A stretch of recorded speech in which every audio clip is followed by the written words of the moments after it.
Bezora, 5-qism. Muallif Maftuna Abdullayeva. Onasini uydan qaytgan Jayrona uyda hech kim yo'q deb o'yladi.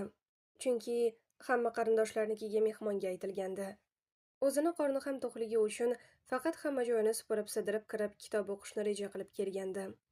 Ammo darvoza ochiq va Mardibekni mashinasi borligini ko'rib hayron bo'ldi. Yotoqxonaga kirdi. Ziyofatga bormadingizmi? Dedi Jayrona o'ziga o'qrayib qarab turgan eriga boshqa gap topolmay. Bu nima? Mardibek telefonini Jayronaga yaqin keltirdi. Jayrona Fazliddinga to'y kuni o'zi yozib yuborgan SMSni ko'rib rangi oqardi. Fazliddin, bo'ldi qil. Hammasi hal bo'lgan. Meni ham, o'zingni ham qiynama.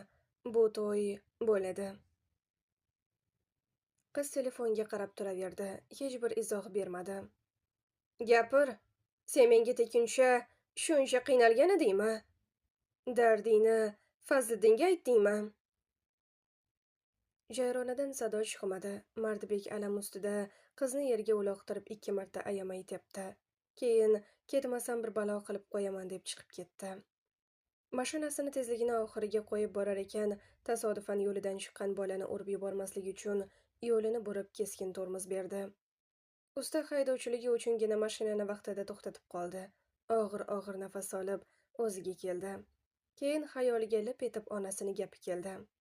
Homilador bo'lsa, nima qilarding? Axir to'ylarga ham 5 oy bo'ldi. Jin ursin. Mardibek iziga qaytdi. G'azab o'rnini xavotir egalladi. Uyga kelib yotoqxonaga yugurib kirdi. Jayrona qip-qizil qoniga belanib yotibdi degan xayol bilan qolgandi. Ammo u yotoqxonada yo'q edi. Xayoliga undan yomonroq fikr keldi. Yugurib oshxonaga kirdi. Keyin hovli to'riga yugurdi.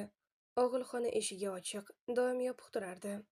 Mardbek shaxt bilan ichkariga kirib, bir soniya qotib qoldi. Jayrona taxlangan somon preslar ustida turar. Allaqachon og'ilxona yog'ochiga arqonni bir uchini bog'lab, ikkinchi uchini o'zini osishga taxlab bo'lgandi. Jayron Mardibek g'ayrioddiy tezlik bilan preslar ustidan tepaga chiqib qizni ushladi. Bir qo'li Jayronani quchib, bittasi boshidagi arqonni chiqardi. Jayron, o'zingga kel. Darhaqiqat, Jayrona o'zida emasdi.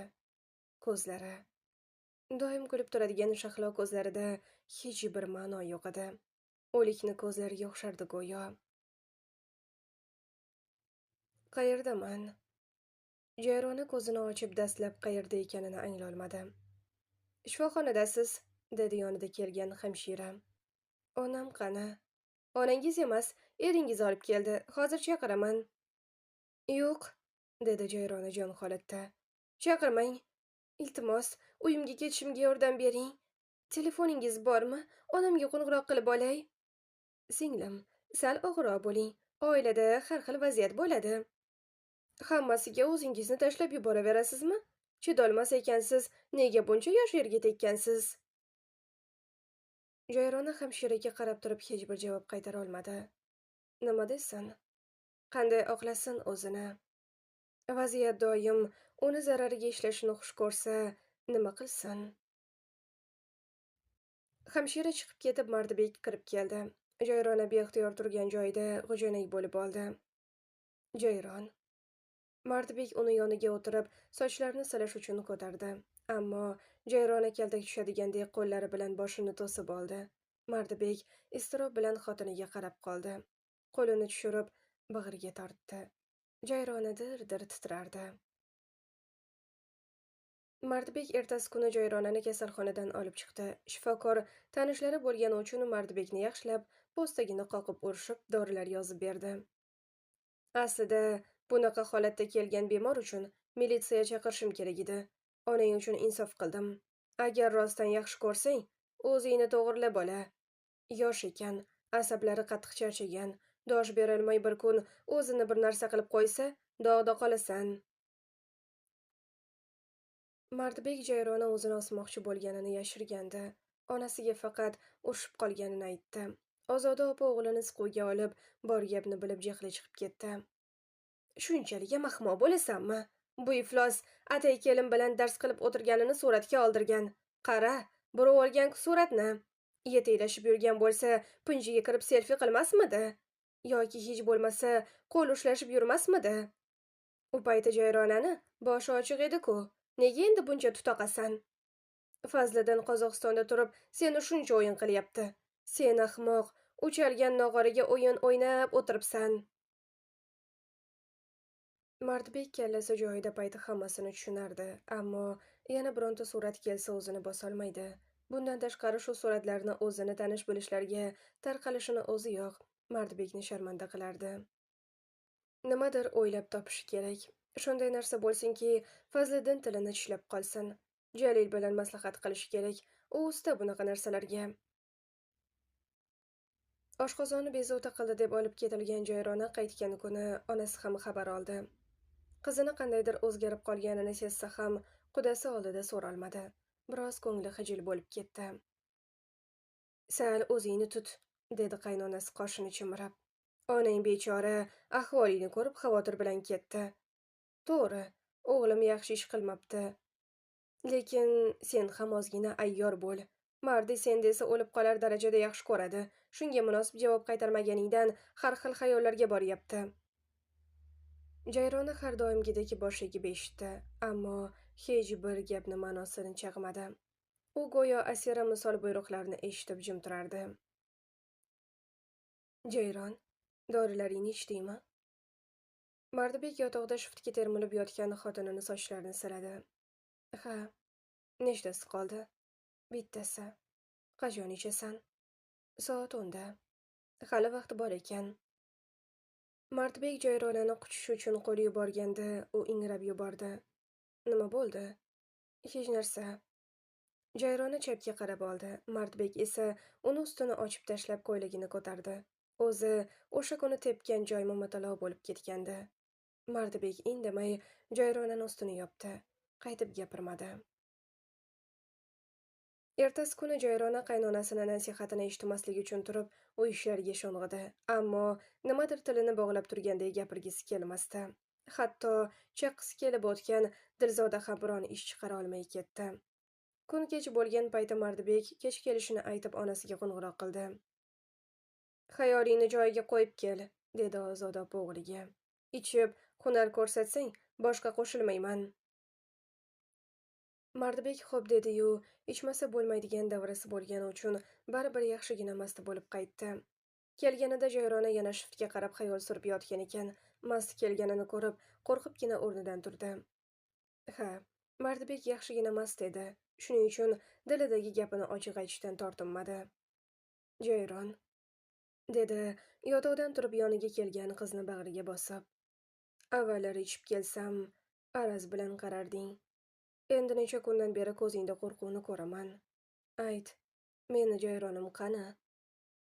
Jayronani ko'zlaridan miltirab yosh oqa boshladi. "Seni yaxshi ko'raman, Jayron. Senga shamollarni ham ravo ko'rolmayman. Rashk qilaman, sevaman seni. Maktab paytidanoq sevardim. Lekin qo'lim bog'liq edi. Ilojsiz edim. Qara, peshonamga bitgan ekansan, baribir meniki bo'lding. Ammo dilimni haliyam rashk o'rtaydi. Men hayotingda yagona muhabbat bo'lishni istayman. Menga ishonmasangiz, bu so'zlardan nima ma'no?" Zo'rg'a ovozi chiqdi qizni. Mardbek jim bo'ldi. Jayronani qo'yib yuborib nari ketdi. Rostdan ishonolmayapti. Hammasi Fazliddinni pastkash o'yini ekanini bilsa ham hazm qilolmayapti. "Nega meni ham yaxshi ko'rishimga ishonmaysiz?" Bo'g'zidan bo'g'iq nola chiqdi Jayronani. Bu uning ilk iqrori edi. Mardbek uni ko'zlariga qaradi. Yo'q, bu ko'zlar aldashi mumkin emas. Xotinining yoniga kelib yana ham qattiq quchdi. "Jayronim meni. Gaplaringga juda ishongim kelyapti. Hayotimdagi yagona erkaksiz. Ayollar sizlarga o'xshab hammani ko'ngliga sig'dirib ketavermaydi. O'zini bittaga bag'ishlab, bittani sevadi. Yana ayt, yaxshi ko'rasanmi meni?" "Yaxshi ko'raman. Lekin siz menga faqat azob beryapsiz. Bo'g'ilib qolyapman." "Bo'ldi, endi urmayman seni. Men Men urganingizga xafa emasman. Siz menga ishonmayapsiz. Men hech kim bilan xayolim bog'lanmagan. Hatto to'ygacha sizni sevishni ham tasavvur qila olmaganman. Siz esa meni haliyam birovni yaxshi ko'rib yuribdi deb o'ylayapsiz. Ayting, eri shunday deb o'ylagan ko'ra, xotini o'lgani ma'qul emasmi? Mardbekni somon uyumi ustida arqon bilan turgan Jayrona ko'ziga ko'rinib ketdi. Agar o'shanda qaytmaganida nima bo'lardi? Xayolidan bir on arqonda tebranib turgan Jayrona gavdasi lip etib o'tganday bo'lib, seskanib ketdi. Bo'ldi, boshqa o'sha marazli gaplarga ishonmayman. Mardi. Qiz turmush qurganlaridan beri odatga ko'ra uni ismini aytmay murojaat qilardi. Ba'zida og'zidan chiqib ketardi. Mardbekka ismini uni tilidan eshitish yoqardi. Hozir ham Jayronani tilidan chiqqan ismi yoqimli tuyuldi. Har doim menga ishonaman deb va'da bering. Va'da beraman. Men ham sizga va'da beraman. O'lim yoki xiyonat tanlovi kelsa ham o'limni tanlayman. Sizga hech qachon xiyonat qilmayman, hatto xayollarim bilan ham. Jayronim meni. Mardbekni yuragi taskin topdi. Unga Jayrona o'zini ishonchsizligidan ko'ra o'limni afzal bilgani juda qattiq ta'sir qilgandi. Erta sahar birov turtishi yoqmay ko'zini zo'rg'a ochgan Mardbek xotinini ko'rib, ha deganday bosh silkidi. Buvam chaqirgan. Soat nechi? 5. Uf, yana ozgina uxlay. Turing. Mardbek bir ko'zini ochib Jayronaga qarab qoldi. Ha, shu buvamni uylantirib qo'yishim kerak. Meni tinch qo'yarmidi? Tura qoling, kuldi Jayrona. Kechagi suhbat ta'sirida uni dili yorishgan, ko'zlari porlab turardi.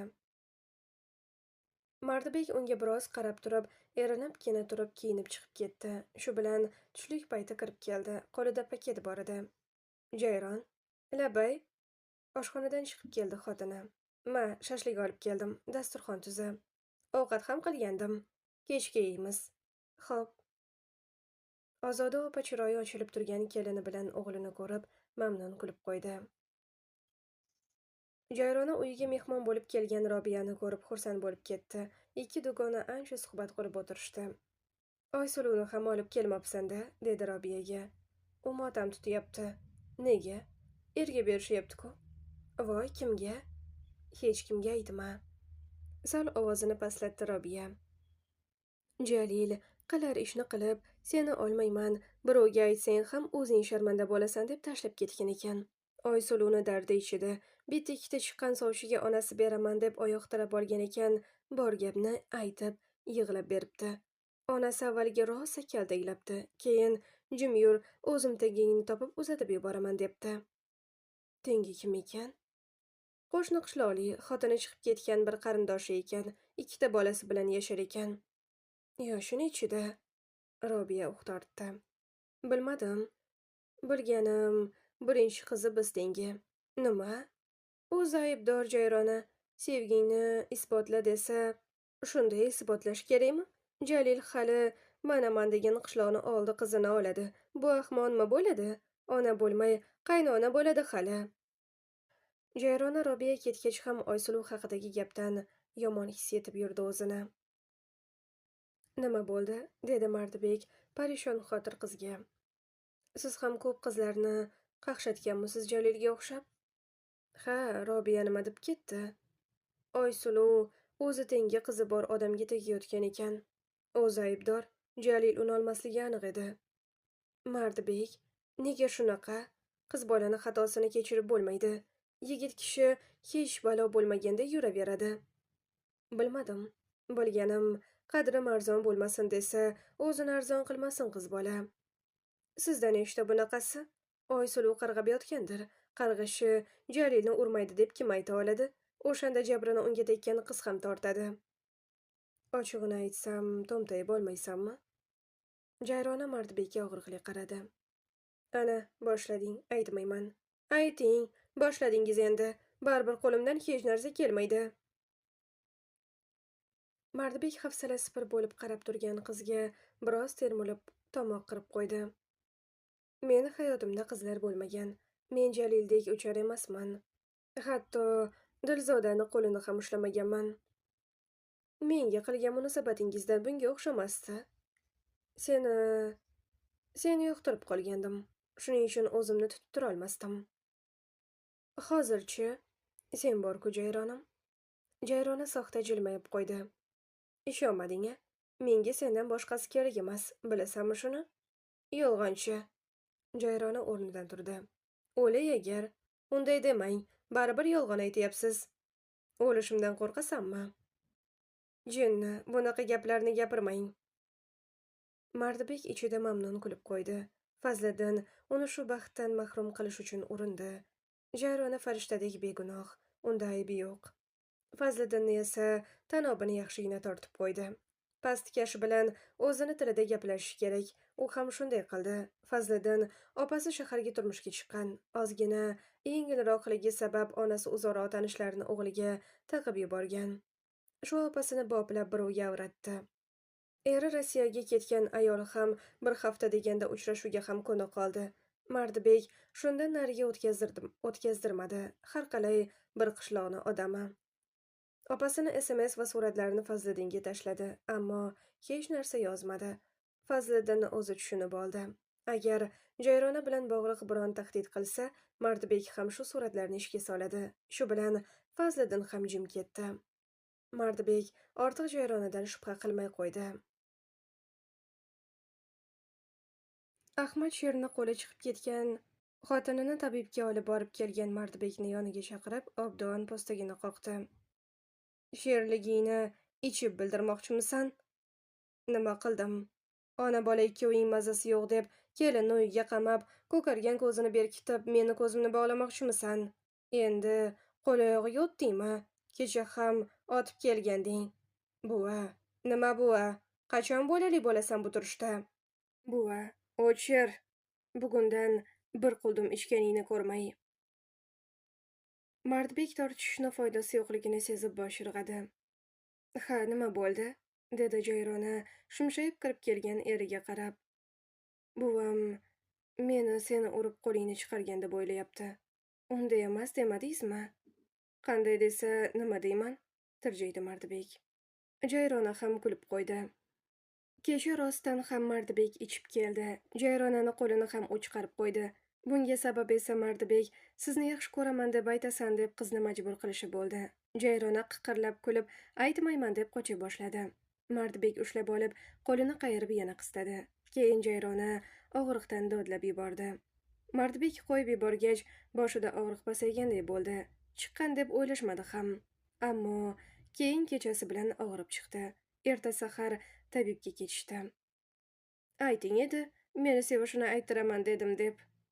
Sevgi izhor qilmay bolani o'ylanglar derdi-da. Jayrona bosh chayqab qo'ydi.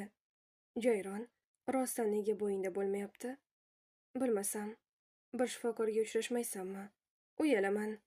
Iye, nimadan? Hali 18 yoshman, 7 oyda chopib boramanmi? Qancha o'tish kerak senga? Chimirildi Mardibek. Sizga kim yosh qizni oling degandi? Yoshliging qoldimi? Nima, qarib qoldimmi? Mardibek indamadi.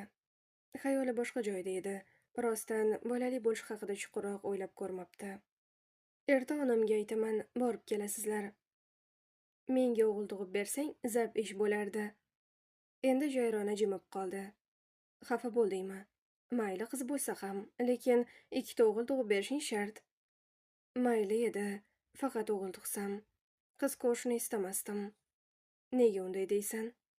O'rnidan turib Jayronani oldiga bordi Mardibek. Hayotingdan norozimisan? Yo'q, lekin onamdek ularni sog'inib yashashni istamayman. Jayron. Mardibek uni qo'llaridan tutdi. Uni ko'zlari yoshli edi. Unday dema. Xuddi uyimda qafasda turgandek gapirma. Aytdim-ku, hozircha kam boryapsan. Katta xotin bo'lib ketsang, keyin xohlagancha borasan. Onamni bag'riga to'ymadim. Birdan hiqillashga tushdi Jayrona. Kunlari meni borishimni kun sanab o'tadi. Onam yolg'iz qolib ketdi. Mardibek yig'lab ko'nglini bo'shatguncha indamay o'tirdi. Keyin xotinini ko'zi yoshini artdi. Men doim yoningda bo'laman. Qarisak, bir-birimizni suyab yuramiz. Agar otang hayoti bo'lganda, onang ham buncha qiynalmasdi. Meni otam o'lmagan, dedi Jayrona chalg'ib. U bizni tashlab ketgan. Nega? Onang juda yaxshi ayol-ku. Kim bilsin, bunisini aytmaganlar. Faqat otang meni tashlab boshqa ayolga uylanib ketgan deb aytganlar. Onang boshqa turmush ham qurmabdi. Umrini menga bag'ishladi. Orzulari ko'p edi. Hammasiga siz chek qo'ydingiz. Jayrona chin hazil aralash qovoq uydi. Hali o'qitaman deb aytdim-ku. Ishonmayman. Hali men yolg'onchimi? Ha, kimni aldabman? Ana, dilzodangiz meni yegudek haliyam biror narsalar aytib, qo'ynini puchayong'oqqa to'ldirgan bo'lsangiz kerak-da. U go'dak edi, menga unashtirilgan payti. Undan ko'ra rashk qilyapman-de. Nega jimib qolding? Ozgina uxlab olsam bo'larmikan, dedi u mavzuni o'zgartirib. Tuni bilan uxlaganim yo'q. Mayli, dam ol. Onamga o'zim aytaman, tushlikka biror narsa olib kelaman. Shahardan qaytguningizcha sovib ketadi. Isitib yesa bo'ladigan narsa olib kelaman. Unda yaxshi. Mardbek chiqib ketgach, Jayrona yostiqqa bosh qo'yib uyquga ketdi. Mardbek o'z ishini qilish barobarida Sarvarni qidirtirishni ham to'xtatmagandi, chunki qassob o'g'illari ham tinmasligini bilardi. O'rtadagi jimlik portlashdan oldingi sukunatga o'xshardi. Mardbek biron noxushlik bo'lishidan xavotir olardi. Ikki beboshni topilishi balki vaziyatni yumshatar deb umid qilardi. Mardi, bugun bir o'tiraylik, deb qoldi Jalil bilan Sharif. Mayli, o'tirsak o'tiramiz. Bobosi taqiqlagan bo'lsa ham do'stlarga yo'q deya olmadi. Uch og'ayni o'tirib, rosa otamlashishdi. Sharif yaqinda Rossiyaga ketardi, uni nishonlashdi. Jalil Fotihali bo'lgandi, unga qadah ko'tarishdi. Yaxshigina mast bo'lgan Mardibek har doimgidek ishchi yigitlardan biriga mashinani haydashni topshirdi. Buvasi bilmasa, asta-pisib kirib oladi. Ammo boshi qattiq aylanib, zo'rg'a xonasiga kirdi. Ko'zlarini arang ochib, yotoqqa yotgan Jayrona yoniga cho'zildi. U qattiq uxlab qolgan ekan, o'rnidan ham turmadi. Tomog'i qaqrab uyg'ondi. Yonidagi tumbuchkada suv turgandi. Olib, bir simirishda tugatdi. Keyin yoniga o'girilib, Jayrona yo'qligini ko'rdi. Tungi chiroqni yoqdi. Xonaga ko'z yugurtirib, birdan qolgan kayfi ham tarqab ketdi. Jayrona xona to'rida yotar, ustiga tashlangan yopinchig'i bor edi. Jayron? Mardbek uchib turib qizni yelkasidan tortib o'ziga qaratdi. Jayron. Ha. Qiz uyquli ko'zlarini zo'rg'a ochib burun jiyirdi. Nega bu yerda yotibsan? Hech narsa qilmadimi? Yo, mastligimda urdimmi? Biror narsa qiladigan ahvolda emasdingiz. Og'iz burnini yopdi qiz. Hidingizga chidolmay shu yoqqa keldim. Nega buncha yo'qa kiyinib olgansan? Yuragim qisiyapti, qoching, dedi yalinib. Ozgina uxlay. Mardbek o'zini kasal odamday yana yostiqqa tashlagan xotinini ko'rib hayron bo'ldi. Voy, shu sassiq narsani qanday ichasizlar? Ho, endi sassiq bo'ldikmi? Og'zi burnini yopib olgan xotinini qitg'iladi Mardi. Boring, undan ko'ra yuvinib oling. Buvam bilib qolsa, bu gal kaltak yeysiz. Shunchalik bilinyaptimi? Fu, chidab bo'lmaydi. Mardbek savollariga jahl bilan javob berayotgan Jayronaga rahmi kelib tinch qo'ydi. Hali qancha ish kutib turibdi uni. Nonushtagacha aybini yashirib aqlli yigit bo'lib chiqdi. Tuxum qovur, dedi dasturxon atrofiga o'tirib. Xo'p. Jayrona yog'ni qizdirish uchun qo'yib tuxumlarni oldi. Chaqish uchun tova oldiga bordi-yu, ko'ngli aynib tashqariga otildi. Ichidan faqat zardob tushdi. Ha, kelin, nima bo'ldi? Bilmasam. Yana oshxona tomon yurganda battar o'qchik keldi. O'zim qarayman. Ozoda opa oshxona tomonga o'tdi. Jayrona qaynonasi pishirgan tuxumni olib, hididan ko'ngli behuzur bo'lib, dasturxon boshiga bordi. Ozoda opa esa bir piyola choyni, bir bo'lak non bilan arang yegan kelinini kuzatib turib, nonushtadan keyin idishlarni chayayotganda yoniga bordi. Kelin, labbay, bo'yingda o'tgani yo'qmi? Dedi jilmayib Ozoda opa. A? Jayrona qaynonasiga qarab qoldi. Avvallari yog' hidiga ko'ngling aynimasdi. Bilmasam, yuzlari qizardi Jayronani. Mardibekka qo'ng'iroq qil. Qaytishda test olib kelsin. Ozoda opa telefonini oshxona stoli ustida qoldirdi. Jayrona u chiqib ketishi bilan qo'lini artib telefonni oldi. Ha, tinchlikmi? Dedi Mardibek hayron bo'lib. Jayrona unga sira qo'ng'iroq qilmasdi. Haligi, qaytishda test olib keling. Qanday test? Homiladorlik testida? Yo'g'e, xursand bo'lib ketdi Mardibek. O'zingami ish qilib? Yo'q, qo'shniga. Qaysi biri ekan-a? Qo'liga tutdi Mardibekni. Kelsangiz esingizga solib qo'yaman. Jayronani homilador ekani hammani xursand qildi. Qizni o'zi ham o'zgacha bir his ichida qoldi. 8 oy o'tib, qo'lida mitti chaqaloq bo'lishini o'ylasa, shirin entikib ketardi. Ammo homiladorligi ma'lum bo'lgandan ko'ngli ayni shu battar kuchaydi. Nima yesa ham tashlardi. Bir oy ichida o'zi nimjongina qiz battar kichrayib qoldi. Shifokor yozib bergan davo choralari vaqtinchalik ta'sir etardi. Qaynonasi esa qayd qilib tashlasa ham ovqatlanishga majbur qilardi. Ahvoling yaxshimi? Mardbek ishdan qaytib, o'rnidan turib ovqat qila olmayotgan xotinini sochlarini siladi. Qiynalib ketdim. Jayronani ko'zidan yosh quyilib kela boshladi. Mardbekni pinjiga kirib yosh boladay rosa piqillab yig'ladi. Sabr qil, 3 oylikdan keyin o'tib ketar ekan-ku. Yana 1 oy qanday chidayman? Erta yana shifokorga olib boraman. Kerak emas. Aylantirishga olib boraymi? Kerak emas. Nima qilay unda? Yuragimni ezib yubording. Qo'limdan hech narsa kelmaydi. Qiynaling. Sizni ham bolangiz. Men azob chekib, siz mazza qilib yurmang. Voy pismiq, ichi qorayey, kuldi Mardibek. Ajab bo'pti. Har tugul 3-oyning o'rtalaridan Jayrona ko'nikdimi yoki o'zi ko'ngillanishi kamaydimi, u ozroq tetiklashdi. Endi ozroq to'lishib, chiroyi ochila boshladi. Ma'mura opa ham qiziga qarab ko'ngli joyiga tusha boshladi. Ko'cha ko'rmayotganini hisobga olmasa hayoti yaxshi. Qaynona zug'umini ko'rmayapti. Eri o'lguday yaxshi ko'radi. Mana, yaqinda ona bo'ladi. Mardbekka berishdan avval rosa ikkilangandi. Agar qassob o'g'illardan qo'rqmaganida gap so'z bo'lsa ham bermasdi. To'ydan keyin ham goh kulib, goh so'lib turganini ko'rib qizidan xavotir olardi. Endi bolali bo'lib izidan tinib ketsa bo'lgani. Jayrona 5-oyga o'tib bilinib qolgan qorniga qo'lini qo'yib olmayib o'tirardi. Quvvatga qo'yilgan Mardbekni nomeriga tinimsiz qo'ng'iroq kela boshladi. 1, 2, 3, 4. Mardbek ham kela qolmadi. Jayrona erinib o'rnidan turdi. Telefonni olib eriga olib bormoqchi edi.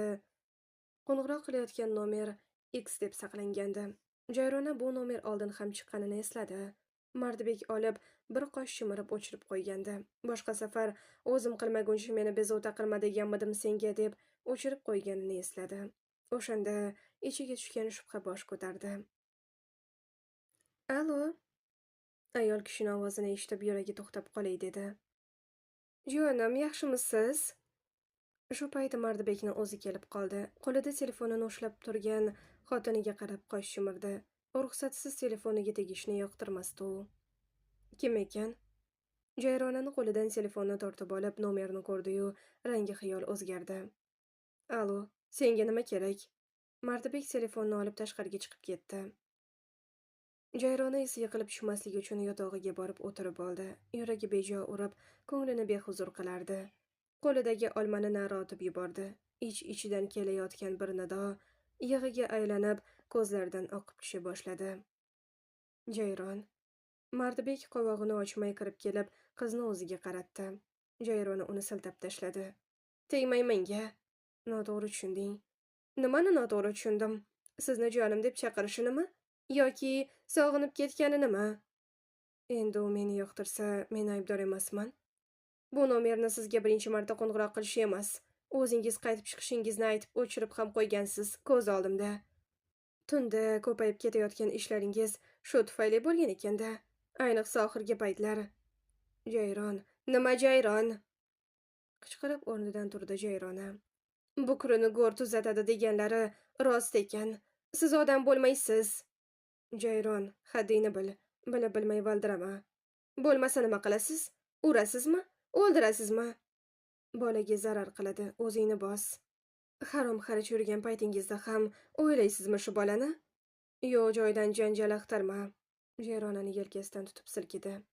Uni nomerini nega saqlab yuribsiz? Kimingiz u? Mardbek uf tortdi. U shunaqaroq ayol. Bizdan go'sht oladi. Bironta ilinib qolar deb hammaga suyilib yuradi. Yolg'on aytyapsiz, baqirdi Jayrona. Avval ham shu go'sht masalasida shunchalik yaqin mijozding. U sizni jiyanim desin. Siz u bilan meni oldimda emas, panada gaplashing. Hamma mijozlar bilan ham shunday yaqinmisiz? Jayrona bunaqa ahmoqlarni ham uchrab turadi. Jayrona Mardibek nima demasin ishonmadi. Tonggacha yig'lab chiqdi. Mardibek bir tomondan meni shunchalar yaxshi ko'rar ekan deb xursand bo'lsa, endi qanday yarashib olaman deb xunob bo'lardi. U hamma hunarini ishga solib ko'rdi, bo'lmadi. Urib o'ldirsangiz ham yonimga yo'latmayman deb turib oldi. Aybim bo'lsa ham alam qilmasdi. Davomi bor. Muallif Maftuna Abdullayeva, ijrochi Rustamova Nozimaxon.